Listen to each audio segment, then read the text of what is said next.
গাজীপুর কাপাসিয়াতে একই পরিবারের ৫ জন সদস্যকে গলা কেটে হত্যা করার মতো জঘন্যতম একটি ঘটনা ঘটেছে। এই ধরনের দৃশ্য প্রায় সময় আমরা দেখতে পাই। স্ত্রী সন্তানদেরকে সহ হত্যা করা হয়েছে, রাস্তাঘাটে প্রকাশ্য দিবালোকে মানুষ খুন করা হচ্ছে। একই পরিবারের সদস্যদেরকে কেমন নির্মমভাবে হত্যা করে হয়েছে। আমি দৃশ্যটি দেখেছি, ছোট্ট ছোট্ট বাচ্চাদেরকে জবাই করে ফ্লোরে ফেলে রাখা হয়েছে। এমনকি ঘরে যে নারী সদস্যটি রয়েছে তাকে হত্যা করে তার হাত পা বেঁধে গ্রিলের সাথে ঝুলিয়ে রাখা হয়েছে। এমন নির্মম দৃশ্য একটি স্বাধীন দেশে দেখতে হয়, এর চেয়ে লজ্জা আমাদের কি হতে পারে? আমরা না সভ্যতার দাবিদার? আমরা না একবিংশ শতাব্দীর উন্নত পৃথিবীতে বসবাস করছি? আমরা জাহিলি যুগকে সবসময় গালমন্দ করি, আইয়ামে জাহিলিয়াত বলি।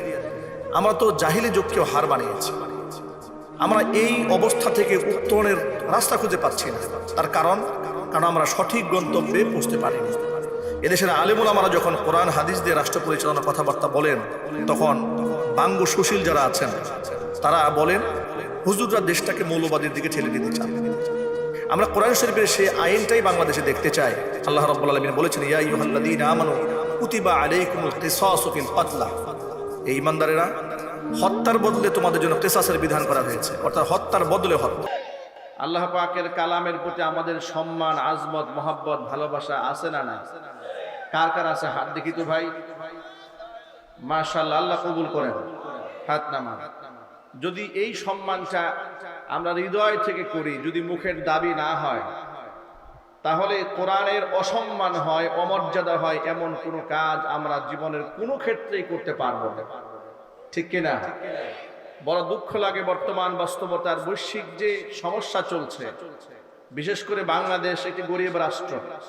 এই দেশে আমাদের তেল সংকট রয়েছে, গ্যাস সংকট রয়েছে, আর এই সব হচ্ছে আমাদের হাতের কামাই করা পাপের ফসল। তা না হলে একটি রাষ্ট্র ৫৪ বছর হলো স্বাধীন হলো, সেই রাষ্ট্র এমন তলাবিহীন ঝুড়িতে কেন পরিণত হয়েছে? আমরা নেতৃত্ব সিলেক্টে আমরা সব সময় বরাবর ভুল করেছি। ঠিক না? ঠিক বলেন। আমরা সব সময় প্রতারিত হয়েছি। আমরা অসৎ, মিথ্যাবাদী, লম্পট, চরিত্রের কোনো বালাই নাই, এই ধরনের লোকদেরকে নেতৃত্বের আসনে আমরা বসিয়েছি। বিনিময়ে তারা সুযোগ পেয়ে রাষ্ট্রের সমস্ত টাকা লুটপাট করে বিদেশে পাচার করেছে। বড় দুঃখ লাগে কথা চিন্তা করলে যে মাত্র 16 বছরে 28 লক্ষ কোটি টাকা এই গরিব দেশ থেকে বিদেশ পাচার হয়ে গেছে। এই দেশের একজন ভূমিমন্ত্রীর তার 560টা বাড়ি থাকে বিদেশের মাটিতে। কল্পনা করা যায়, একটা গরিব দেশের নাগরিকদের অবস্থা চিন্তা করা যায়, যে দেশের মানুষের এখন হরমুজ প্রণালীতে আমাদের জাহাজ তো প্রথমে আটকে দেওয়া হয়নি, আমাদের জাহাজগুলো পাহারা দিয়ে দিয়ে আমাদেরকে পার করে দেওয়া হয়েছে। এরপরও আমার দেশের নীতি নির্ধারকেরা গোলামির জিনজিরে যাদের জীবন আবদ্ধ, গোলামি করে যাদের অভ্যস্ততা, এবং পৃথিবীর মোড়লদের পা চাটা এবং দাসত্ব করায় যাদের অবস্থা, তাদের ভুলের কারণে পরবর্তীতে ইরান আমাদের জাহাজগুলোকে আটকে দিয়েছে। কথা ঠিক না ব্যাঠিক জুড়ে বলুন। আমরা বলতে চাচ্ছি, সর্বোপরি এমন তলাবিহীন ঝুড়িতে পরিণত হওয়া একটি রাষ্ট্রকে যদি আমরা নতুন করে দাঁড় করাতে চাই, তাহলে ইনসাফের বাংলাদেশ কায়েম করতে হবে। ইনসাফ ছাড়া, জুলুম দিয়ে, শোষণ দিয়ে মানুষের মধ্যে ইনসাফ যদি না কায়েম করা যায়, তাহলে এ রাষ্ট্রে বর্তমান যে কঠিন পরিস্থিতি চলছে, যে ঘরে ঘরে বিদ্যুতের হাহাকার লেগেছে, কোনো বাড়িতে 10 ঘন্টা, কোনো এলাকায় 12 ঘন্টা, 14 ঘন্টা, 20 ঘন্টা পর্যন্ত বিদ্যুৎ থাকে না। যদি এখনই এই অবস্থা শুরু হয়, আগামীর বাংলাদেশে আমাদের অবস্থা কি হবে এটা আল্লাহ পাক ভালো জানে। আমাদের উচিত এই মুহূর্তে গোটা জাতিকে আর বিভক্ত না করে জাতিকে ঐক্যবদ্ধ রাখা। কারণ দেশীয় ষড়যন্ত্র, আন্তর্জাতিক ষড়যন্ত্র থেকে তো দেশ এখনো বের হতে পারে নাই। ঠিক না বে ঠিক? উচিত ছিল আমরা আল্লাহর কাছে আল্লাহমুখী হওয়া, আল্লাহর দিকে জাতিগতভাবে তওবা করা এবং সকলেই ভালো হয়ে যাওয়া। এটা না করে আমরা অত্যন্ত পরিতাপের সাথে লক্ষ্য করছি, বর্তমান বাংলাদেশে রাজনৈতিক কোন্দল হঠাৎ করে এত বেশি বৃদ্ধি পেয়ে গেল। যারা মাজলুম অবস্থায় 16-17 বছর এক থাকতে পেরেছিলেন, হঠাৎ করে তারাই নিজেদের মধ্যে অন্তর্দ্বন্দ্ব লাগিয়ে দিয়ে ওই এমন অমুকে গুপ্ত তমুকে গুপ্ত, ঠিক না ভাই? ঠিক বলে প্রতিহিংসার রাজনীতি চলছে। আমরা বাংলাদেশে প্রতিহিংসা চাই না, আমরা এই বাংলাদেশে ইনসাফ চাই। কি চাই জোরে বলুন? সর্বোপরি আমরা কোরআন এবং সুন্নাহ ভিত্তিক জীবন ব্যবস্থা এই বাংলাদেশে দেখতে চাই। চাই কিনা জোরে বলুন? না এই কথা বলতে সাহস পান না এখন? একটু জোর আওয়াজে বলুন আল্লাহ পাকের কোরআন দিয়ে দেশ, সমাজ, রাষ্ট্র পরিচালিত হোক। কারা কারা চান? দুহাত দেখতে চাচ্ছি।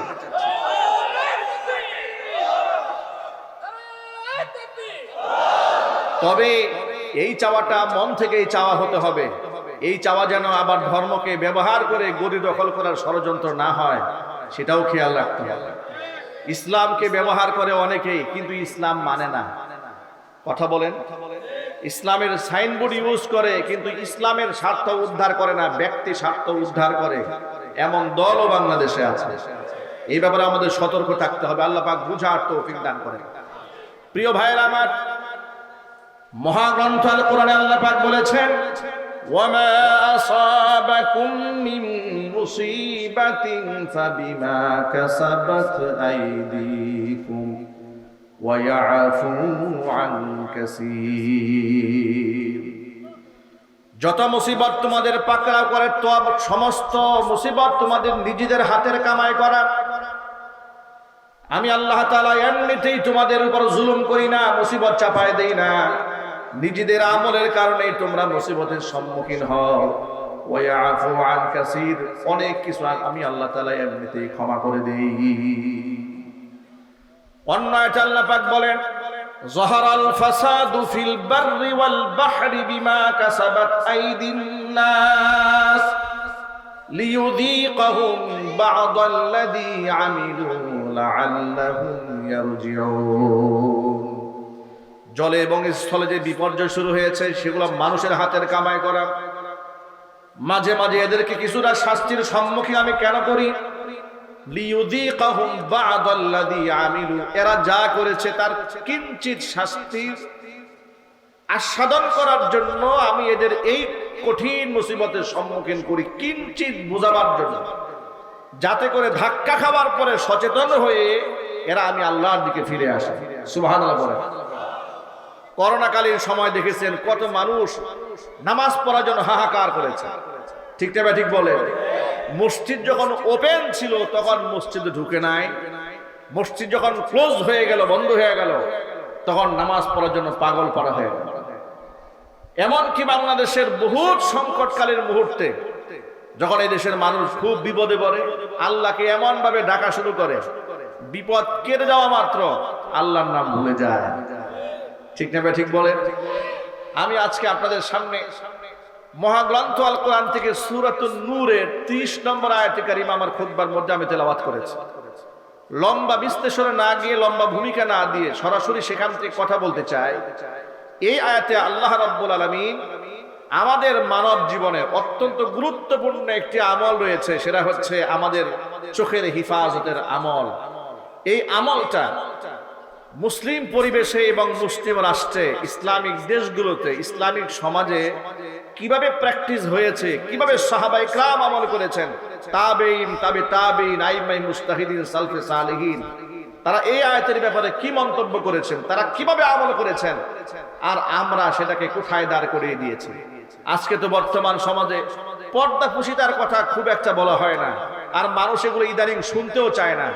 রাজনৈতিক কোন্দল, দ্বন্দ্ব এত বেশি পর্যায়ে পৌঁছেছে, আধিপত্য বিস্তারকে কেন্দ্র করে কে কাকে গালমন্দ করলো, আর কে কার বউ নিয়ে পালিয়ে গেল, এই ধরনের পরকীয়ার সংবাদ শুনতে শুনতে কোরআন সুন্নাহর সুন্দর সুন্দর আয়াতগুলো আমরা শোনা ভুলেই গিয়েছি, ঠিক না? ঠিক বলেন। মহাগ্রন্থ আল কোরআনে আল্লাহ রাব্বুল আলামিন এই সমাজের মধ্যে নারী আর পুরুষের একে অপরের প্রতি আল্লাহ পাক পবিত্র আকর্ষণ দান করেছেন।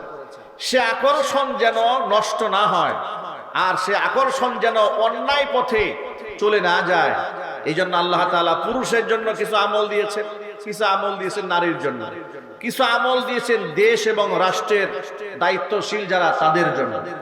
যদি একটি জায়গার মধ্যে এর ব্যত্যয় ঘটানো হয়, তার প্রভাব সমাজের বিভিন্ন জায়গায় পড়বে। দেখুন, ইসলামে আল্লাহ তাআলা মহাগ্রন্থ আল কোরআনের সূরাতুন নূরের 30 নম্বর আয়াত আল্লাহ বলেছেন, আল্লাহ পাক আয়াতের মধ্যে বললেন, হে নবীজি, কুল্লিল মুমিনিনা, আপনি ঈমানদার পুরুষদেরকে বলুন, ইয়াগুদ্দু মিন আবসারিহিম, তারা যেন পরনারী থেকে তাদের চক্ষুকে নিম্নগামী করে রাখে, ওয়া ইয়াহফাজু ফুরুজাহুম, তাদের লজ্জাস্থানকে যেন পুরুষরা হেফাজত করে, যালিকা আযকা লাহুম ইন্নাল্লাহা খাবীরুন বিমা ইয়াসনাউন। পরনারী থেকে যদি চক্ষুকে নিম্নগামী করে রাখে, লজ্জাস্থানকে যদি হেফাজত করে, তাহলে তার আত্মা পাক থাকবে, পবিত্র থাকবে। যালিকা আযকা লাহুম ইন্নাল্লাহা খাবীরুম বিমা ইয়াসনাউন, মানুষ যা করে তার সকল খবর আমি আল্লাহর কাছে আছে। 31 নম্বর আয়াতে আল্লাহ পাক বলছেন, وَقُلْ لِلْمُؤْمِنَاتِ يَغْضُضْنَ مِنْ أَبْصَارِهِنَّ وَيَحْفَظْنَ فُرُوجَهُنَّ وَلَا يُبْدِينَ زِينَتَهُنَّ إِلَّا مَا ظَهَرَ مِنْهَا وَلْيَضْرِبْنَ بِخُمُرِهِنَّ عَلَى جُيُوبِهِنَّ। ও নবীজি, এবার আপনি মুমিনা নারীদেরকেও বলে দিন, ইয়াগুদ্দুনা মিন আবসারিহিন্না, পর পুরুষ থেকে তারাও যেন তাদের চোখটাকে নিম্নগামী করে রাখে, ওয়া ইয়াহফাজনা ফুরুজাহুন্না, লজ্জাস্থানকে তারাও যেন হেফাজত করে, ওয়ালা ইউবদিনা যিনাতাহুন্না ইল্লা মা যাহারা মিনহা, আবশ্যকীয় অঙ্গ প্রত্যঙ্গ ছাড়া সাজসজ্জার অঙ্গ যেন পরপুরুষের সামনে তারা জাহির না করে। সুবহানাল্লাহ। আবশ্যকীয় অঙ্গ প্রত্যঙ্গ, আল্লাহ পাকের কথার মধ্যে কোনো ফাঁক ফুকর নেই, মানে একান্ত যে অঙ্গ প্রত্যঙ্গের জন্য সে কাজ করতে হয়। এখন সেই হাতের কবজি, মুফাসসিরিন কেরামরা ব্যাখ্যা করে বলেছেন, এটা হচ্ছে হাতের এই কবজি থেকে হাতের আঙ্গুলগুলা সে ওপেন রাখতে পারে, পায়ের তলা সে খোলা রাখতে পারে। একান্ত ফিতনার টোটাল কোনো আকর্ষণ নাই, ফিতনার কোনো আশঙ্কা নাই, এমন জায়গার মধ্যে প্রয়োজনে ফেসটা খোলা রাখতে পারে অনেকগুলা কঠোর শর্তের ভিত্তিতে। ফিতনার আশঙ্কা থাকলে সেই ফেসটাও খোলা রাখতে পারবে না। চিৎকার দেখুন সুবহানাল্লাহ। এগুলো হচ্ছে প্রয়োজনীয় অঙ্গ প্রত্যঙ্গ। সেই ছোট্ট দুটো আয়াতে কারিমার দ্বারা কি প্রমাণ হলো? আমি একজন পুরুষ হয়ে পরনারীর দিকে আমি কি তাকিয়ে থাকার কি আমার আদৌ কোনো সুযোগ আছে? জোরাবাজি বলেন। অনুরূপ ভাবে একটা নারী হয়ে কোন নারী, আমি পুরুষ মানুষ, আমার চেহারার দিকে অকারণে তাকিয়ে থাকার কি আদৌ কোনো সুযোগ আছে? এটা কোরআন শরীফে খুব স্পষ্ট বর্ণনা। এমন কি ইদানিং দেখুন, আমাদের বাংলাদেশের যারা তথাকথিত স্বাধীনতার কথা বলে, তথাকথিত ব্যক্তি স্বাধীনতার কথা বলে, তারা বিশ্ববিদ্যালয়ে দাঁড়িয়ে বলে যে আমি কি পোশাক পরবো না পরবো এটা মোল্লা মৌলবীদের বলার কে? দেহ আমার, সিদ্ধান্ত আমার, আমি যা খুশি তাই পরবো, তুমি তোমার চোখের হেফাজত করো। নাউজুবিল্লাহ পড়ে। ইসলাম আপনাকে যা খুশি তা পরার অধিকার আপনাকে দেয়নি। ইসলাম পুরুষকেও একটি দায়িত্ব দিয়েছে, নারীকেও দায়িত্ব দিয়েছে। খুব সংক্ষেপে একটা এক্সাম্পল দিলে খুব সহজে বুঝতে পারবেন। বিড়ালের সামনে যদি শুটকি পেশ করে তাম পৃথিবীর শ্রেষ্ঠতম বাগ্যী বক্তা দিয়ে বিড়ালে ওয়াজ করানো হয়, এর বিড়াল এই শুটকির মুখের যদি মুখ লাগাও কবিরা গুনাহ হবে। বিড়াল কি মানবে এই কথা? এই ফতোয়া বিড়াল মানবে না? মানবে না। আর যদি বলা হয় যে এত ওয়াজ করার পরেও যে বিড়াল শুটকির মধ্যে মুখ লাগাবে তাকে 50টা বেত্রাঘাত করা হবে, বিড়াল বলবে এই জুলুমের আইন যে করেছে তার পাছায় 100 বেত মারা উচিত। কথা ঠিক নেবে? ঠিক বলে। কারণ আমার নাকের ডগার মধ্যে তুমি ওপেনে ছুটকি দিয়া তুমি আমাকে না খাওয়ার তালিম দিবা, তা তো হবে না। ইসলাম এমন জুলুম এবং বেইনসাফ বৈষম্যপূর্ণ আইন দেয় নাই। ইসলাম প্রথম আইন দিয়েছে পুরুষের জন্য, এরপর আইন দিয়েছে নারীর জন্য। চিৎকার দিয়ে আল্লাহু আকবার। ইসলাম ব্যালেন্স করেছে, ইসলাম জুলুম করে না, ইসলাম ব্যালেন্স করেছে। ইসলাম বলে নাই যে তোমরা যেমন খুশি তেমন চলো, হে পুরুষরা পরনারীর দিকে তাকাবে না, এরকম বলেনি। আপনাদেরকে একটা হাদিস দিয়ে উদাহরণ দেই। আল্লাহ রাসূলের স্ত্রী উম্মে সালামা রাদিয়াল্লাহু তাআলা আনহা তিনি বলেন, আন উম্মে সালামা রাদিয়াল্লাহু তাআলা আনহা আন্নাহা ক্বালাত, আমি এবং হযরতে মাইমুনা, তিনি বলেন আমি এবং নবীর স্ত্রী হযরতে মাইমুনা হুজুরের পাশে কথা বলছিলাম নবীজির ঘরে। ফা দাখালা আলাইনা আব্দুল্লাহ ইবনু উম্মু মাকতুম রাদিয়াল্লাহু তাআলা আনহু, আমাদের মাঝে অন্ধ সাহাবী আব্দুল্লাহ ইবনে উম্মি মাকতুম আমার বাড়িতে এলেন। নবীজি আমাদেরকে ডেকে বললেন, ইহতাজিবা মিনহু, এই সাহাবী থেকে তোমরা পর্দার আড়ালে চলে যাও। উম্মে সালামা বলে, আমি জিজ্ঞেস করলাম, আলাইসা হুয়া আমা লা ইউবসিরুনা ওয়ালা ইয়ারিফুনা, এ আল্লাহর নবী, সে তো অন্ধ মানুষ, আমাদেরকে দেখবেও না, আমাদেরকে চিনতেও পারবে না, অসুবিধা কি? এটা অন্ধ সাহাবী, সে এসেছে, সে না আমাদেরকে দেখবে না আমাদেরকে চিনবে। হুজুর বলেন, আফা আমিয়া ওয়ানি আনতুমা, সে তো তোমাদেরকে দেখবে না চিনতেও পারবে না, তোমরা দুজনে কি অন্ধ নাকি? তোমরা তারে চিনবে না দেখতে পারবে না? সুবহানাল্লাহ। আচ্ছা প্রিয় ভাইরা, এখানে যদি আপনি যুক্তি দাঁড় করাতে চান, সেই জায়গায় তো উম্মে সালামা আমাদের মা, তিনি একটিবারের জন্য রাসূলকে বললেন, ইয়া রাসূলুল্লাহ, আপনি কি আমাদের সন্দেহ করেন নাকি? এই অন্ধ সাহাবীর দিকে তাকালে আমাদের মনের মধ্যে তার প্রতি আকর্ষণ বাড়তে পারে, এই ধরনের চিন্তা কি আপনার মাথায় আসে নাকি? এই ধরনের প্রশ্ন উম্মে সালামা করেন নাই। আচ্ছা আপনাদেরকে যে আমি জিজ্ঞেস করি, নবীর স্ত্রীগণ এই উম্মতের কি হন? সবাই বলেন। সাহাবায়ে কেরামের কি হতেন? মা হতেন। তো মা সমতুল্য মর্যাদার দিক থেকে তাদের ব্যাপারে নবীজি সাল্লাল্লাহু আলাইহি ওয়াসাল্লাম তার স্ত্রীদেরকে বলেন, যাদের মর্যাদা সন্তানের মতো, তাদের ব্যাপারে বলছেন তাদের কাছ থেকে পর্দা করো। আমাদের দেশে বাংলা সুশীলরা বলে যে আমরা এক জায়গায় থাকলেও আমাদের মনের মধ্যে কোনো ক্রিয়া সৃষ্টি হয় না, আমরা একসাথে অত্যন্ত মোহব্বতের সাথে আমরা কলিগ দুস্থ বন্ধু হয়ে আহবাব হয়ে কাজ চালাই।